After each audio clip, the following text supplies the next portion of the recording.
Welcome to the Pencil Bob channel. I hope you enjoy the story.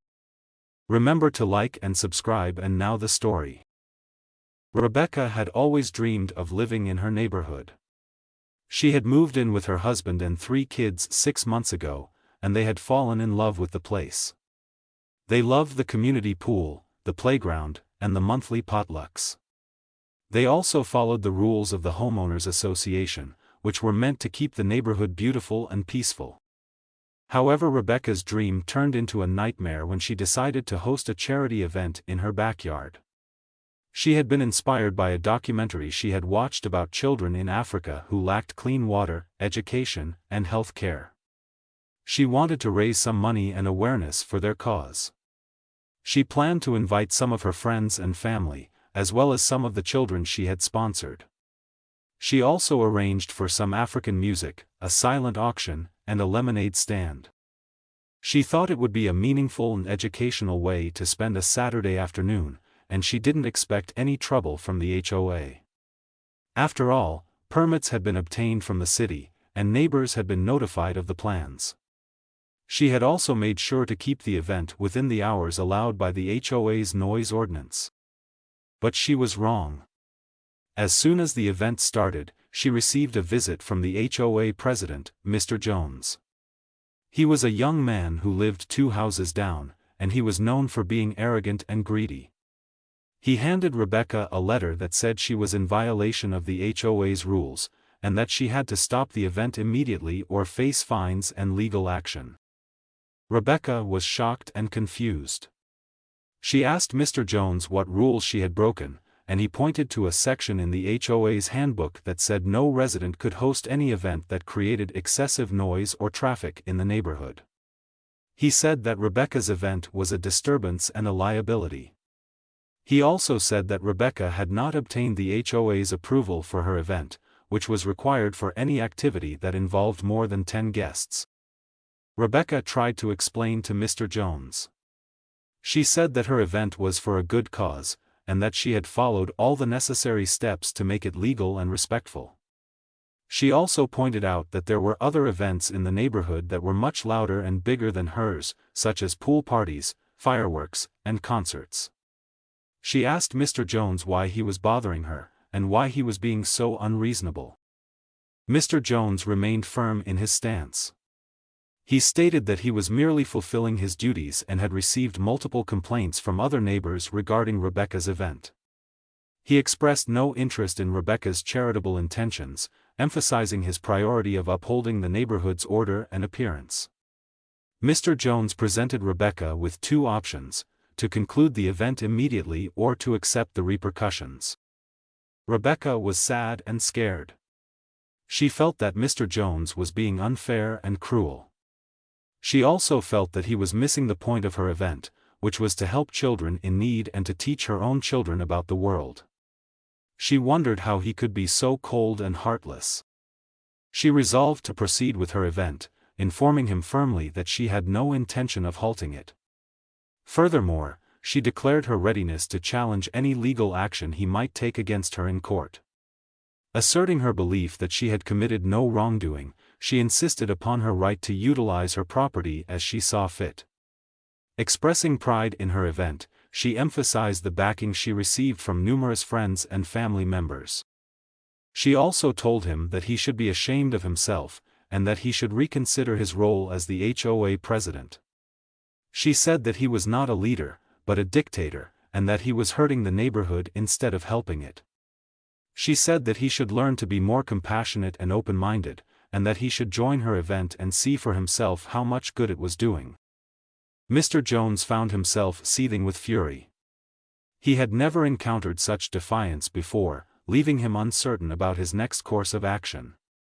Amidst the anger and pride swirling within him, a hint of doubt and curiosity crept in. He questioned whether Rebecca's stance held validity, pondering if his approach had been overly harsh and close-minded. Contemplating if he had overlooked something crucial, he grappled with the possibility of having made an error in judgment. Surveying the scene in Rebecca's backyard, he observed people smiling, clapping, and singing. He witnessed their contributions through donations, bids on items, and purchases of lemonade. Engaging in conversations, learning, and sharing stories, they appeared as fellow human beings rather than disturbances. A peculiar sensation stirred in his chest. Recognizing it as his heart, pulsating faster than usual, he acknowledged an emotion long forgotten. Guilt washed over him as he realized the depth of his feelings. With a deep breath, he reached a resolution. Unfolding the letter, he presented it to Rebecca, expressing his apologies. He conveyed his desire to participate in her event and deepen his understanding of her charity. He expressed a commitment to becoming a better neighbor and individual. Rebecca felt a mix of surprise and optimism. Uncertain about whether she could place her trust in Mr. Jones and his sincerity, she questioned if he had truly changed and would follow through on his promises.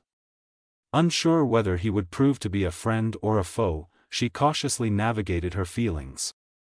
Yet she opted for forgiveness. Discarding the letter, she extended an invitation for him to participate in her event. Introducing him to the children she supported, she shared their stories and the obstacles they encountered. Communicating her fervor and aspirations, she conveyed her passion and vision to him. Additionally, she resolved to become a more considerate neighbor and individual. Recognizing that Mr. Jones was not merely an authority figure but also a fellow human being, she acknowledged his individual motivations and challenges. Understanding that he possessed his own emotions, experiences, and existence, she embraced empathy and compassion towards him. She decided to approach situations with greater understanding and respect, seeking to establish common ground. Embracing a mindset of compassion and open-mindedness, she committed herself to effecting positive change. Above all, she pledged to live more fully and vibrantly. But her decision was too late. The next day, she received another letter from the HOA. It said that Mr. Jones had resigned as the president, and that a new president had been elected. It said that the new president had reviewed Rebecca's case, and that he had decided to uphold the violation. It said that Rebecca had to pay a fine of $10,000, and that she had to remove all the evidence of her event from her backyard. It said that if Rebecca failed to comply, she would face legal action and possible eviction. Rebecca felt crushed and furious. She was in disbelief that the HOA had reneged on their promise and betrayed her trust.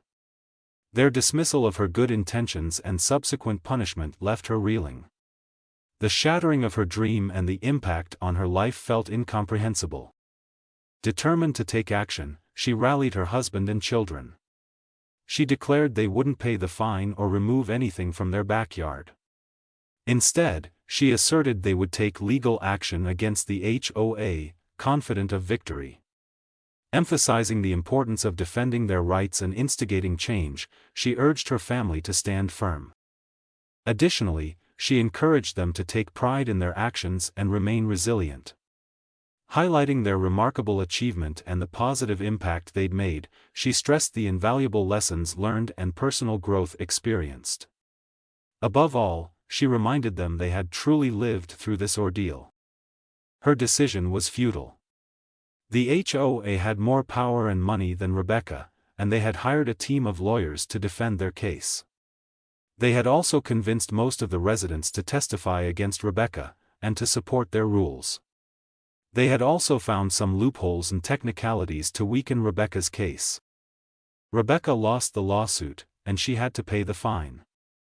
She also had to remove all the signs, decorations, and equipment from her backyard.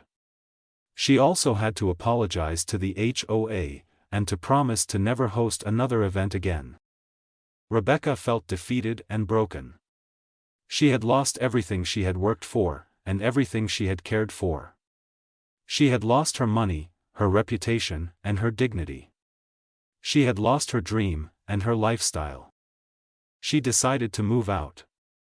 She told her husband and her kids that they were going to sell their house, and that they were going to find a new place to live. She said that they were going to leave the neighborhood, and that they were going to start over. She said that they were going to forget the past, and that they were going to look for the future.